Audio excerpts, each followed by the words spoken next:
Thank you, Mr. Speaker. We're doing the really exciting discussion with my buddy over here of how CBO actually does scoring on things and trying to explain that some of the things we consider absurd are actually our fault because it's the law that we've passed to tell CBO how to do the scoring.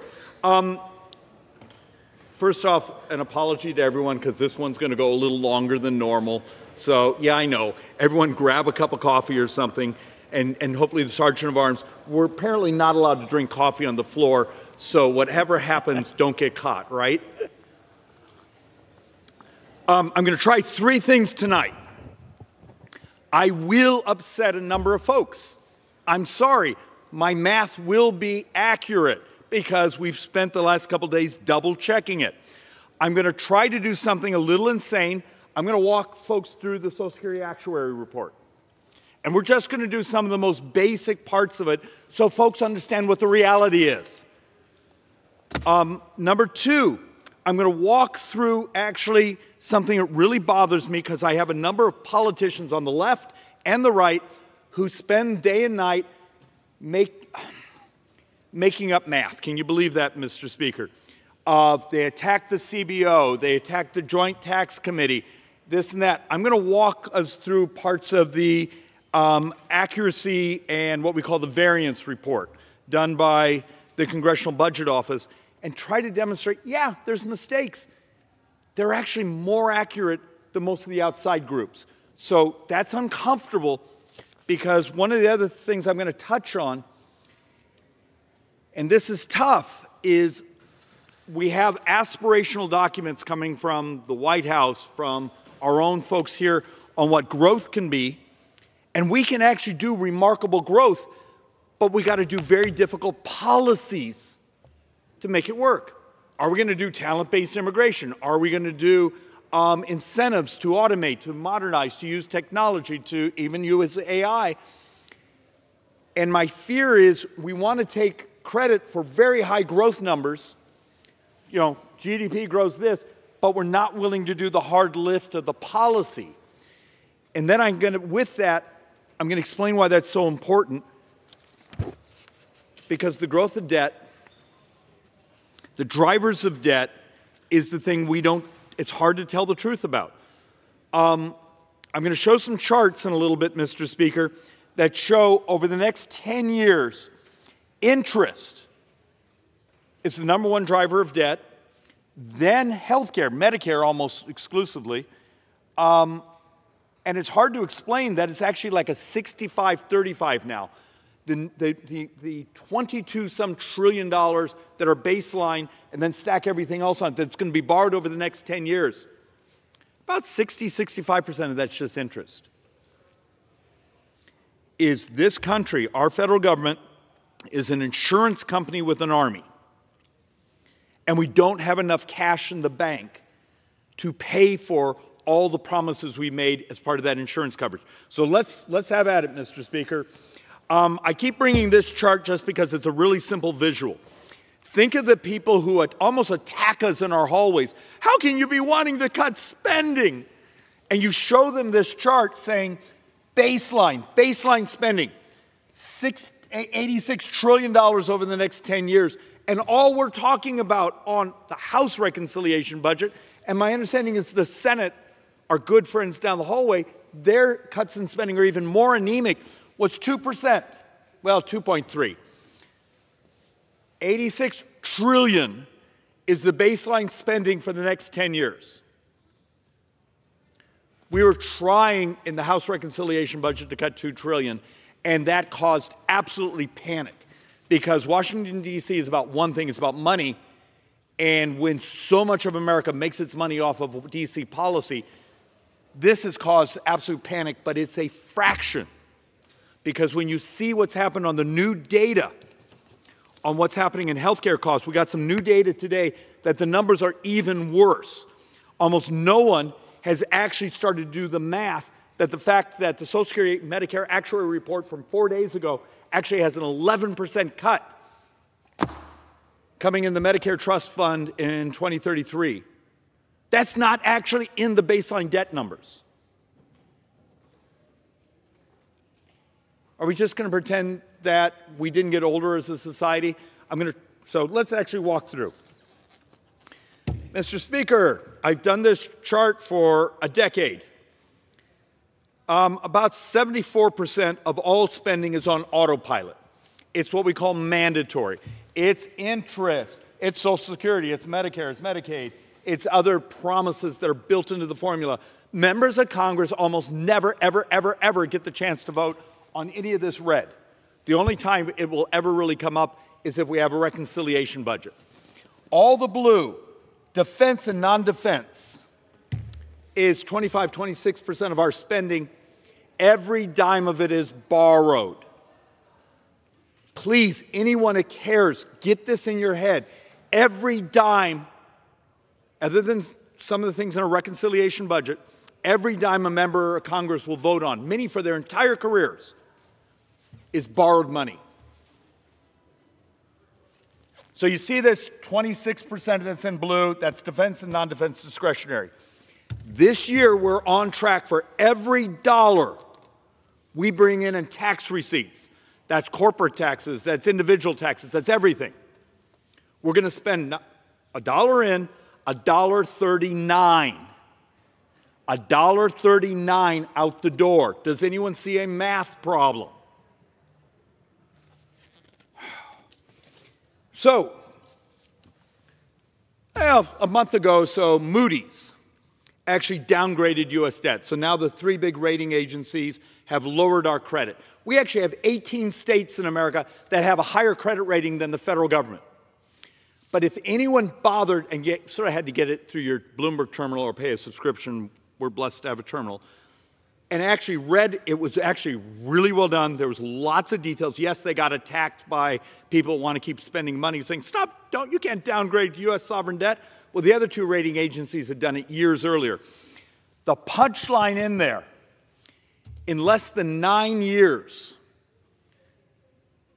and this was assuming interest rates stayed stable, in 2034, 30% of all tax receipts just covered interest. If interest rates went up 1%, Mr. Speaker, 1% in 2034, 45% of all U.S. tax receipts pay interest. Are we paying attention? And yet,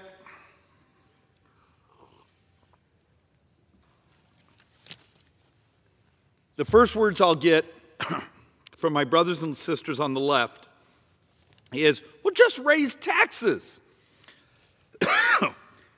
I will show over and over here that if you look at times when we've had high marginal tax rates, low marginal tax rates, we basically always get about 17 to 18, sometimes 18.5% of the economy in tax receipts. There's your problem, is that split. So right now, if we're sitting in the almost 18% of the economy we're taking in taxes, but you're spending 24, and understand, over the next few years, it goes from 24 to 25 to 26. That gap is the annual deficit that gets piled onto the debt. And we have lots of charts here that actually start to show, let's see if I can find my favorite one here, that when we actually raise, I hid it in the back, so we're going to do that as a whole section. Okay. How many understand we borrow $6 billion a day? How many understand in 9 years we're borrowing over $10 billion a day? So right now that means we borrow what? $72,000 a second. In 9 years, we're functionally borrowing over $100,000 a second. And the reason I try to break it down like that is I'm trying to find a way to make numbers like this, absolutely crazy numbers, work. Okay, so you have that. So my Democrat brothers and sisters have legislation they've introduced over the years. They've never actually brought it to the floor, even when they controlled this body, controlled the White House. So it gives you a sense. Economic study, go on Manhattan Institute, Riedel, It's about a year and a half old. They did the scoring on all the Democrats' tax proposals. And here's your problem.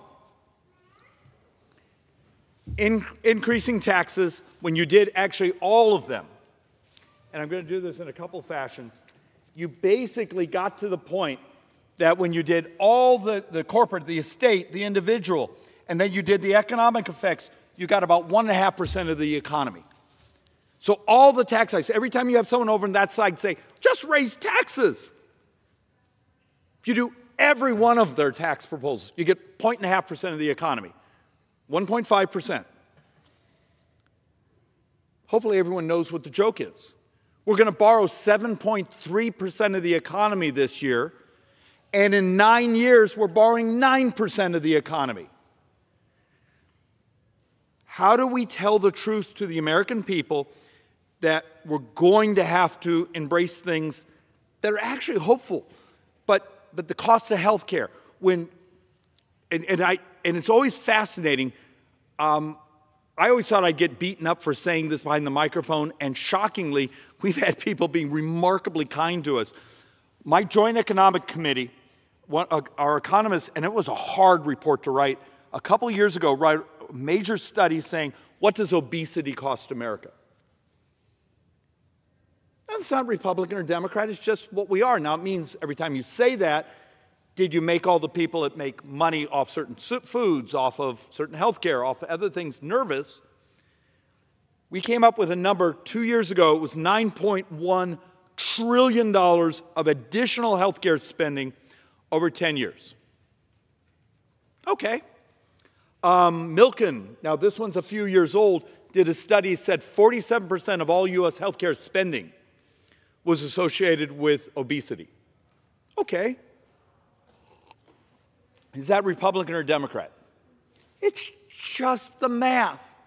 And it's something we could do together around here. How do we help our brothers and sisters be healthier so they live longer, they could have more maybe family formation, live a life, participate in the economy, and use a hell of a lot less health care?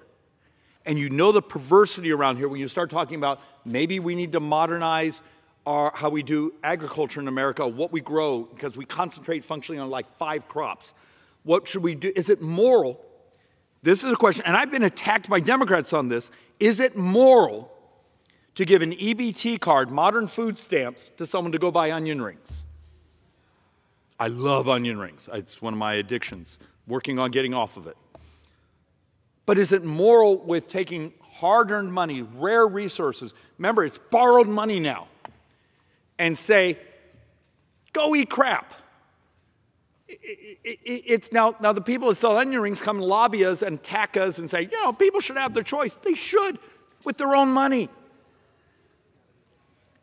But the fact of the matter is, when we looked at some of the data of the 7 million prime-age males that are missing in America, we have a data set that says about half of that population may be missing from the labor force. Missing from the American labor force. Not because of drugs, not because of video games, but because of health, because of obesity. Are we allowed to talk about it? Mr. Speaker, a bit of trivia. So let's do something I consider wonderfully funny and amusing. In the last 20 years, what's the only success that has happened in the United States of helping young people get healthier? Remember, under Michelle Obama's initiatives with President Obama, I think we spent, it was $16 billion or $36 billion, but some number like that, and it had absolutely no success. This was the dietary issues, the food issues, trying to get young people to go exercise. Anyone guess? Come on, this is a play-at-home game. It was Pokemon Go.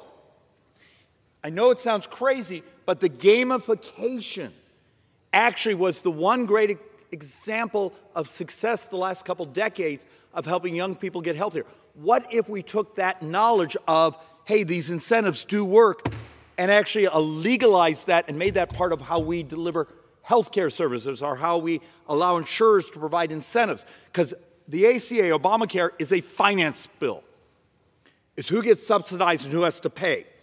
and you have 3 age groups and smoking. Could you be creative enough to add a 5th category? It says you can provide a series of these sorts of incentives. You know, wear the digital ring, wear the wrist, go walk 5,000 steps, and at the end of the month, we're going to give you something. Is that Republican or Democrat? Or is it just using data trying to keep our brothers and sisters healthier? Because the stock answers, well, just raise taxes on rich people. The math doesn't get you anything close. Now, it may make you feel better. You know, it may make you feel better, but I'm going to show you numbers that should scare you half to death. And, you okay? All right, so let's continue to try to run through this. Healthcare expenses, and we're going to have to update our charts because we got one just a couple hours ago and we didn't have a chance. It actually had the spending growth on healthcare over the next decade actually accelerating again. So here's part of my problem. Nominal, which means before inflation. We actually have domestic productivity growing at 4.3% over the next decade. We have healthcare growing at 5.8. It's geeky, but that margin keeps separating and separating and separating. And unless we're willing to do policy, whether it be technology, incentives to stay healthy, these sorts of things, if that separation continues, the debt picture is actually worse. And Mr. Speaker, at some point I'm going to show you a slide here that if you actually take some of the policy we're working on, the baseline of between now and 2035 of the $22 trillion we're supposed to borrow, some of the potential financing costs of what the Senate's doing right now, the higher interest rates, we come close. We're not exactly there. We come close to doubling U.S. sovereign debt over the next decade. What took us 240 years, 240 years, and we functionally double it in the next decade. So, now let's get to the really uncomfortable stuff. And I got to admit, I'm only about 2/3 through the Social Security Actuary Report. I have one on my desk, which is highlighters and little questions and things I have to get my economists to go back and help me understand, and some where I actually don't like some of the math I see. I'm gonna try something, and we're gonna try to build a chart on this. This is a crazy math, but we see it in the report. You'll have lots of activists say, well, just open up immigration. That will take care of the Social Security shortfall. Remember, the report says in 2033, so what is that, 7-8 years from now, there's a 23% cut coming in Social Security checks, meaning we will double, and this is we've had witnesses that did explain this to us, we will double senior poverty after 2033. Are we ready to do that? Is that moral? And yet, I will get folks who will say, well, if we just open up immigration, well, it turns out that's actually not the math. Because one of the real reasons they moved up the date of the exhaustion of the Social Security Trust Fund was actually flattening of wage growth. Turns out there's no free option here. So we have some charts and those things that show here's people who are undocumented in America. They're working under stolen Social Security numbers. They're giving into the system, but they're never going to get out. And then you look at the suppression of wage growth. I know this is geeky, but I need to sort of lay a marker on it. The suppression of wage growth. So when you bring in millions of people across the border that have similar skill sets, and they're often willing to sell their skill sets for even less money, Social Security Actuary Report's now modeling a flattening of wage growth. That's one of the things that's actually shortened the life of the Social Security Trust Fund by a year. So next time someone says, oh, we just open up the borders, that will take care of the Social Security Trust Fund. Turns out it doesn't work that way. You actually didn't get anything from it. You did a suppression of working people's wages, and this one takes us out about a decade. And I don't know why people don't think, they don't understand these most basic economic. I mean, we all went to our high school econ class, right? And so here's what's coming. You got the 23% cut coming in 2033. If you're watching this and you don't plan to be around in 2033, you don't have to care. But the one that's had almost no discussion about is the Medicare Trust Fund is gone in 2033. Meaning if it lives off of its income, its tax receipts from the FICA taxes, it's still 11% cut. So next time we get someone here saying, we need more money for our hospitals, we need more money for outpatient surgeries, we need more money for hospice care, point out to them in 7 years, there's an ugly, ugly cut coming. This 11% shortfall isn't even in our long-run CBO projections yet, because a year ago, give you an idea how these numbers eroded in 1 year, I think it was 2054 was last year's actuary report when the trust fund was gone.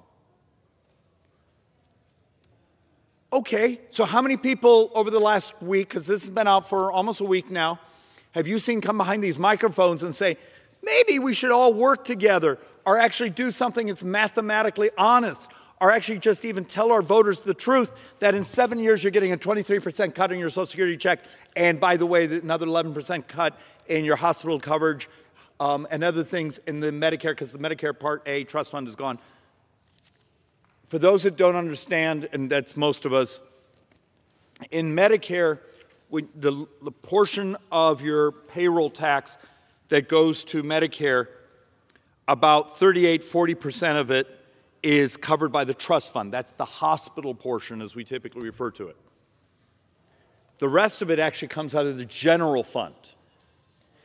And one of the most difficult numbers I have in my data set here, because this is the one that I see people get upset about, what's the primary driver of U.S. debt? Interest? Healthcare. For every dollar you put into Medicare, you're getting $6 to $7 back. That delta is uncomfortable to talk about, but it turns out to be that and interest are the primary drivers. All right, and you start to actually look at some more, and I put this chart together just because I thought it was really interesting, because we finally actually have really good data that's been designed on what happened during the Biden administration, having the border open.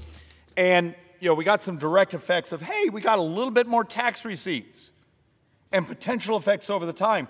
But it turns out its deficit effects are more than 2 times. More than 2 times because of the consumption of services. It turns out when someone tells you, oh, this is going to grow the economy, it's not in the economic literature. It may be in your aspirational, it may be in your heart, how you feel. It's not in the economic literature. Tell the truth about the math.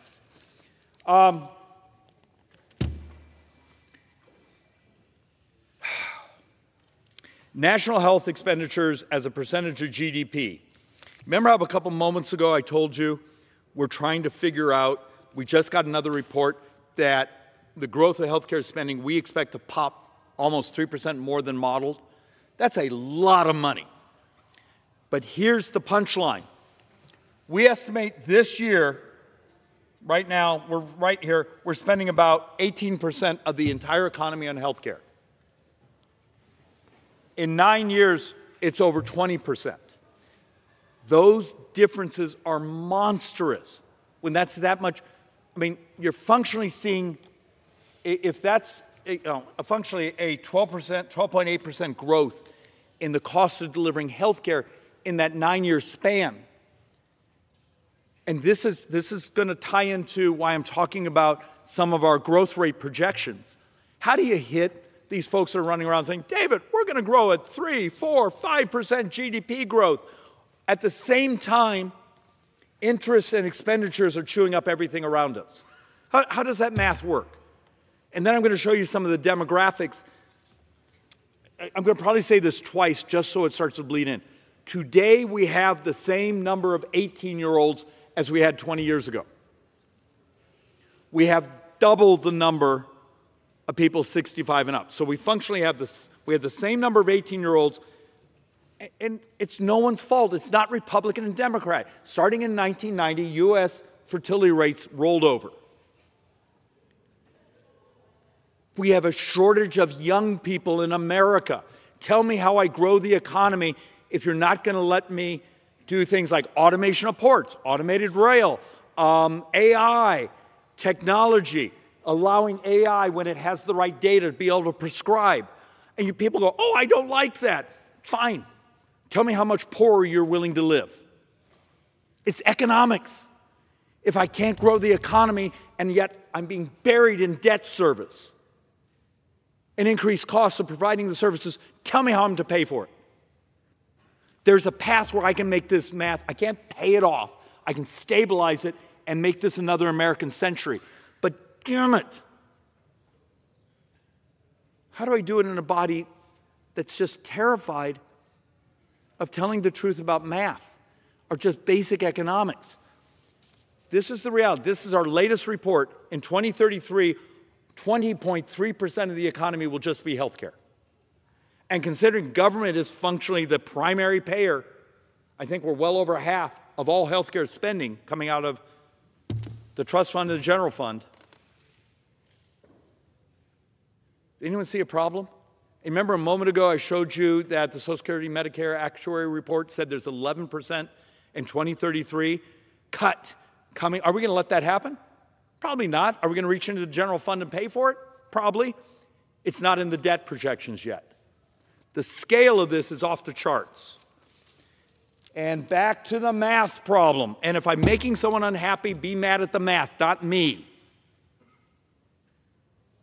Be mad at all the people who have never told you the truth with a calculator. How do I save my future? Remember, my little boy turned 3 years old yesterday. I have a 9-year-old. Yes, they're adopted. It's a miracle. My wife's my age.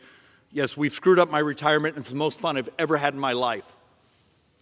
My child will be the first generation to live poorer than his mommy and daddy. Hey, great job, America. This is our morality. And people would say, no, it's going to be great. Great. Okay, I hope it's great. Tell me how I do it in the math. Walk me through the economics. Walk me through what we're going to do to maximize GDP growth, what we're going to do for change productivity. Well, we're going to just grow. Okay, tell me how. And that's our problem right now. We're using these wonderful aspirational words and we're not doing any of the policy. And the reality of it, Social Security and Medicare and net interest account for 80% of the spending growth. How many protesters, if you're a member of Congress, how many protesters did you have in your office this last couple days? You can't review, you can't go after waste and fraud in Medicaid. Medicare Advantage, the Wall Street Journal has done a 5-part series that if you add it all up is $2 trillion of waste and fraud over 10 years. Well, it's hard. You can't actually talk about that. If we can't do the work, how do you save the country? How do you save my kids' future? How do you save your own retirement? Or maybe we can just keep lying to each other and lying to the public because the public really doesn't want to hear these things. There is a path to make this math work. But you keep telling me we're going to take off on productivity, but then you see the charts of available young people to participate in the labor force, and the number keeps falling and falling and falling. Remember, the smallest group of 18-year-olds as a percentage of population in U.S. history. And next year's is even smaller. And the year after that is even smaller. And the year after that is even smaller. But David, we're going to grow like crazy. We can, but you have to do policies that maximize productivity. Oh, but productivity might cause creative destruction. We're not allowed to do free market economics anymore. Remember, we're populists now.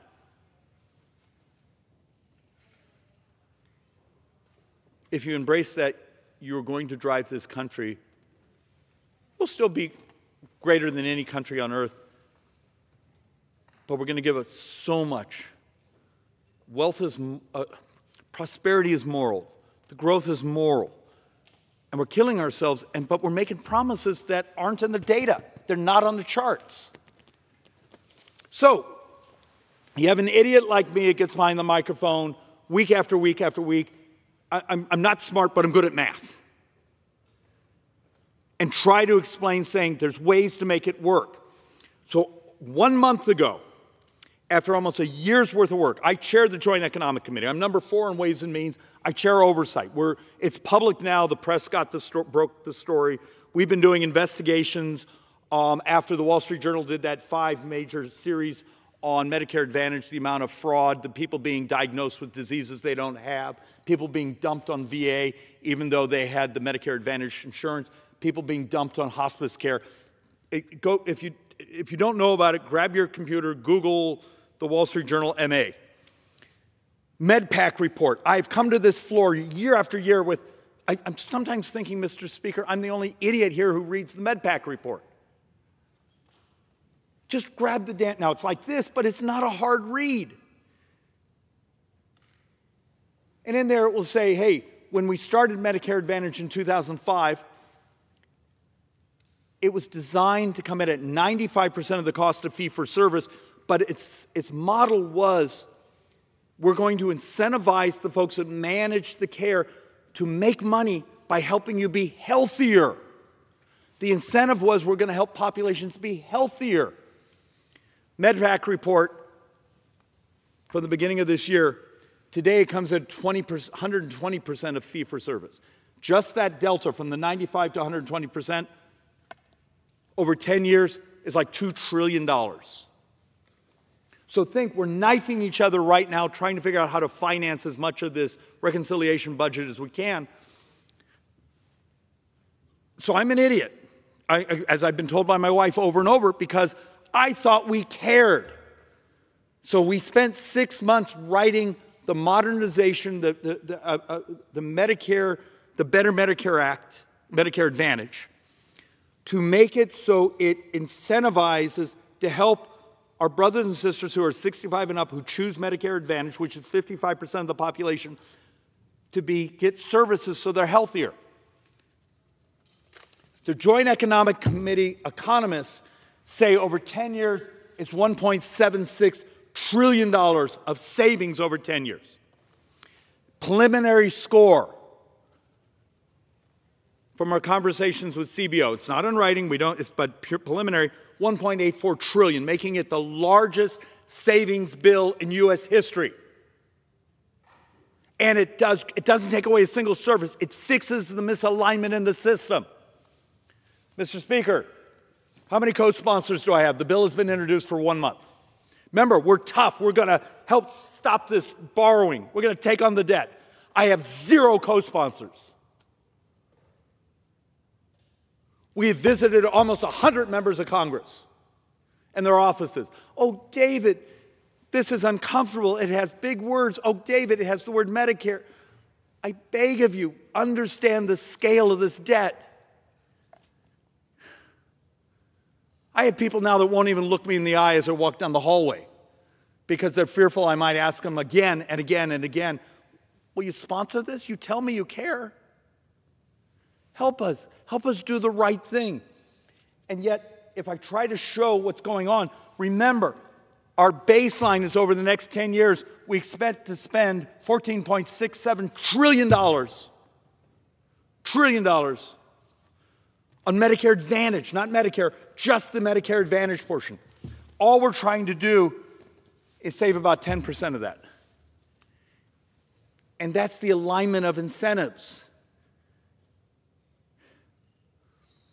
Stop telling me how much you care. Stop telling me you're a budget hawk. I'm a budget hawk. I care about the budget, but God forbid, I'm not putting my name on something that actually does something because that's hard.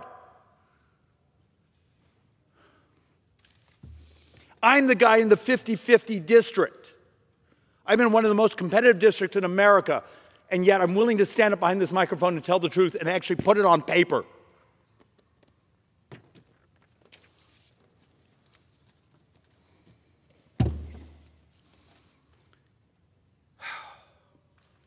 So, My economists, we did a model over the next 10 years with what's happening demographically in America. We have a shortage of young people. President Trump said something that was brilliant on the campaign trail. He said it is insane. We educate people, we send them home to come, and then we send them home with their degrees from the American universities to compete with us. That sparked an idea, and then we got our economists to do the modeling.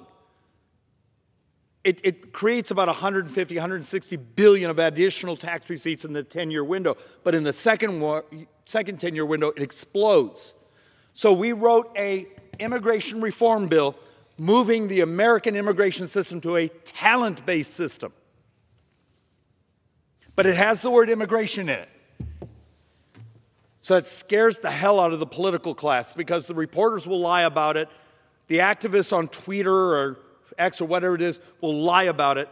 But the economics are incredibly important. If you're going to move this country to raise its productivity so we can raise wages, so we actually can survive what's happening in the actuarial reports of Medicare and Social Security, guess what? You almost can't close the numbers unless you do something like this.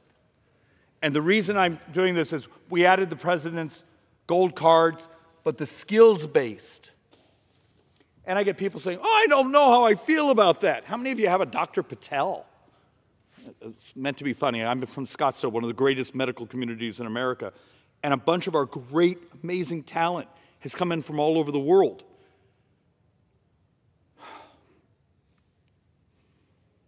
Stop bathing in folklore and start bathing in math.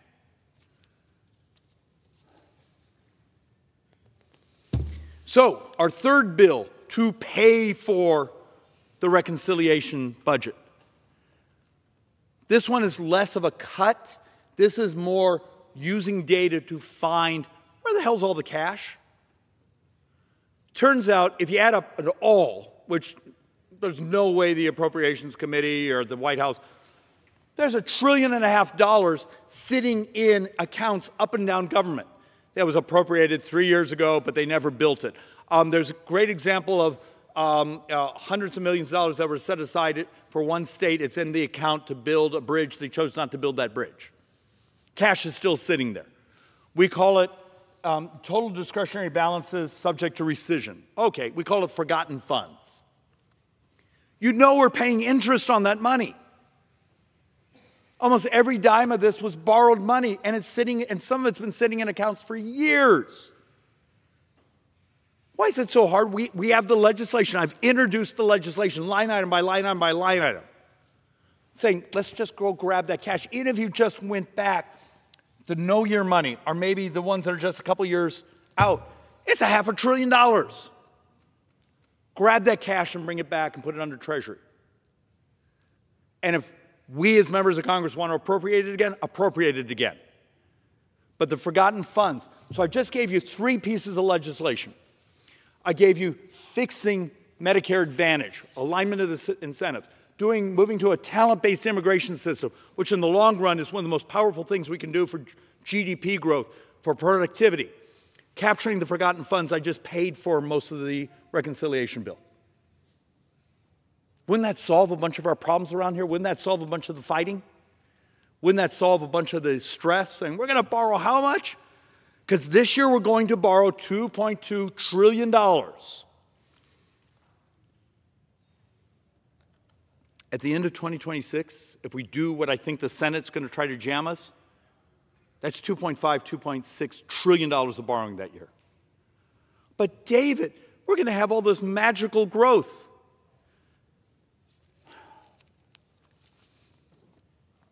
Look, I'm a single office. Now, I accept. I'm a senior member. I have staff. I have really smart economists.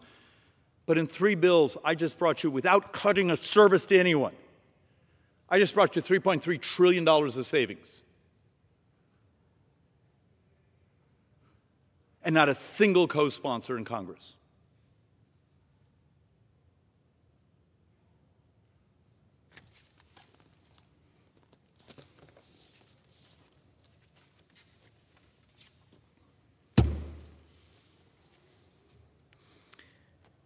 I'm going to try to do this next little section here and I don't want to be a jerk. Let's see if I can. I'm going to hurt some people's feelings, but the math is important. And why the math is important is there are solutions. But and what reason I'm doing this is, I think it was Monday or Tuesday, I had a member I was talking to, great member, brilliant on their area of specialty, really smart. I've spent my whole life doing budgets and healthcare finance and a few other weird things. David, CBO is always wrong, Congressional Budget Office. They make up things. It's way off. Okay, for anyone who keeps your staff or you keep telling you that, this is what you call a variance report. CBO puts it out every year. I know every staffer and every member of Congress grabbed it in January and actually read the data.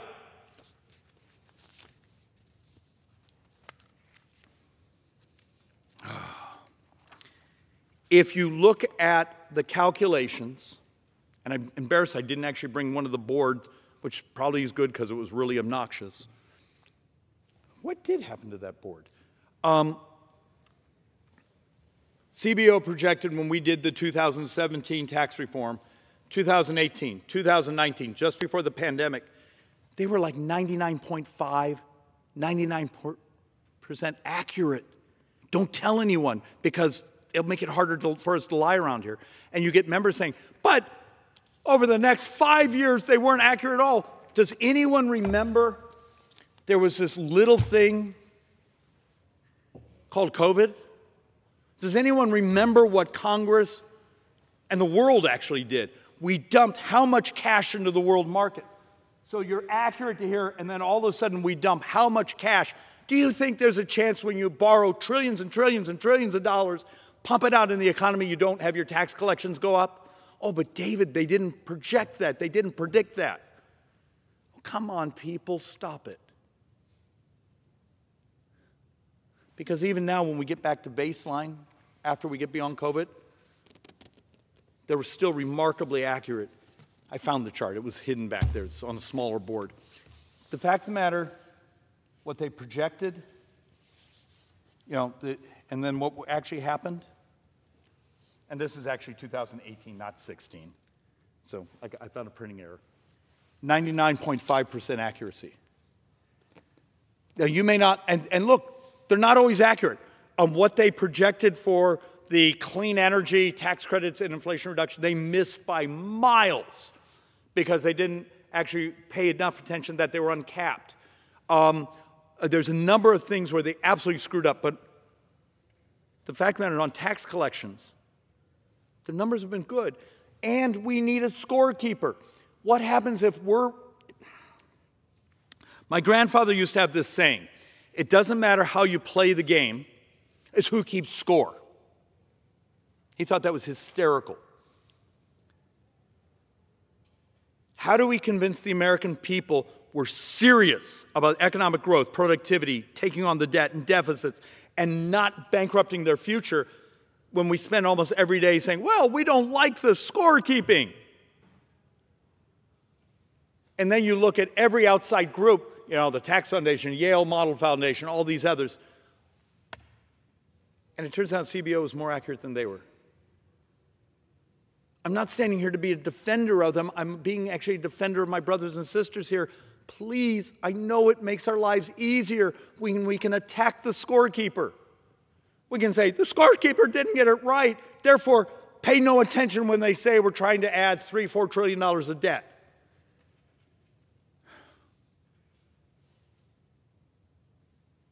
We're better than that. And there's a reason so much of the economic press is just mocking us and making fun of us. I understand it's good politics. You get to go home, get up in front of an audience that's not reading the economic press and say, well, they didn't get the accurate right. Let's treat our voters like they're adults. They understand what's going on.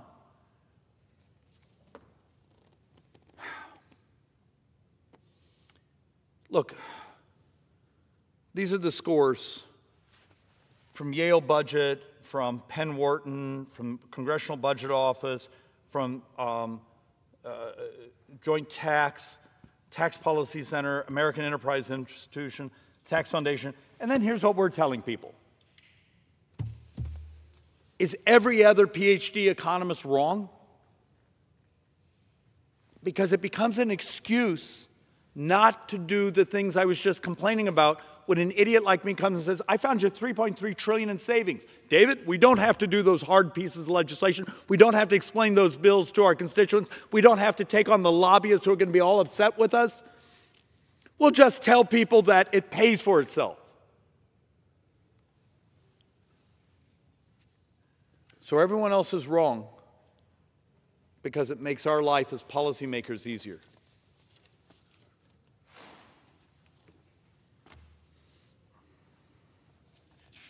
But somehow, we're going to have magic growth, magical thinking, when just today, parts of the latest census data came out. Population 65 and older rose by 3.1% in the last year. Population 18 years old, under 18, decreased by 0.2%. I'm trying to make an argument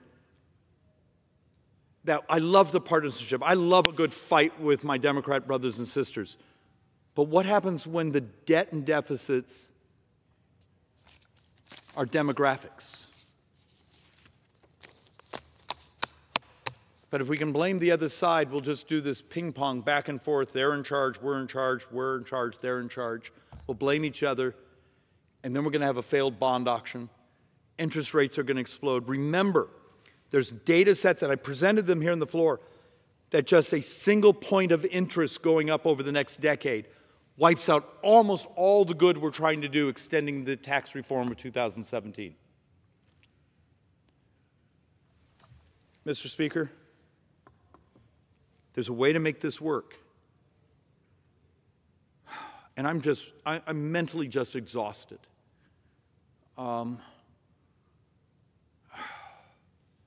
Maybe I need to consume more coffee. Maybe I need to stop caring so much because I'm really worried. There's a way to make this work. There's hope. But what happens when no one will hear a word you're saying because it requires doing hard stuff and pisses off some lobbyists or some group that's in our office that wants us to regulate their competition's business or give them something?